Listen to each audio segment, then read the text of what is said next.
about a community many in the Tennessee Valley might call our lost Atlantis. Rhea Springs was known for its mineral water. Many believe it was the fountain of health.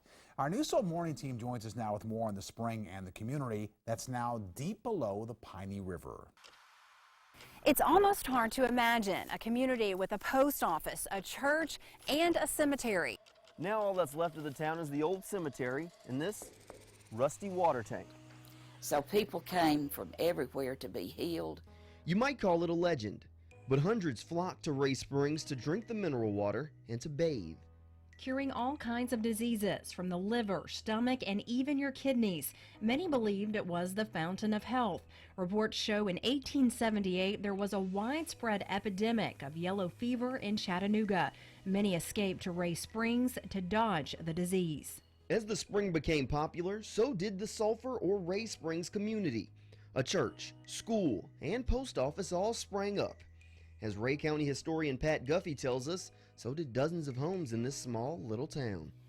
People had harness shops, there were saloons, there were hotels. Oh, it was a fine place. A place many flocked to from around the world to experience. They had dances, they had shops, all kinds of merchandise. This is a map hand-drawn by Owen Wasson, who at one time lived in Rhea Springs many years ago.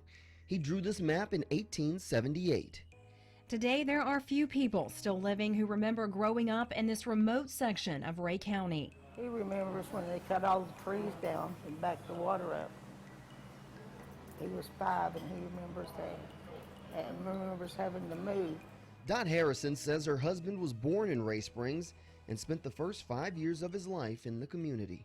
We have pictures that are really pretty of the old hotel and the school and everything.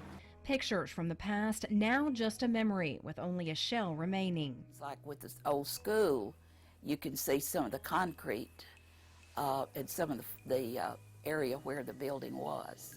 An old cemetery lies up a dirt road and looks down on what at one time was a busy community that's now underwater.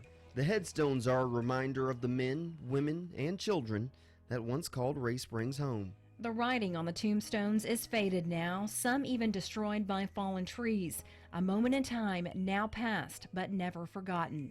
Hopefully, the memory can be preserved. Pat Guffey has written numerous articles about the history of Rhea Springs. She also introduced us to the memorial in Spring City. On the monument, the names of dozens of Rhea Springs residents, built piece by piece with marble and granite columns from the Rhea Springs Spring House, stone from a mill, and blocks or foundation from the Rhea Springs school building that was built so many years ago. So what made TV8 officials decide to flood this section of Rhea County, Tennessee? Find out more about this lost Atlantis tomorrow night.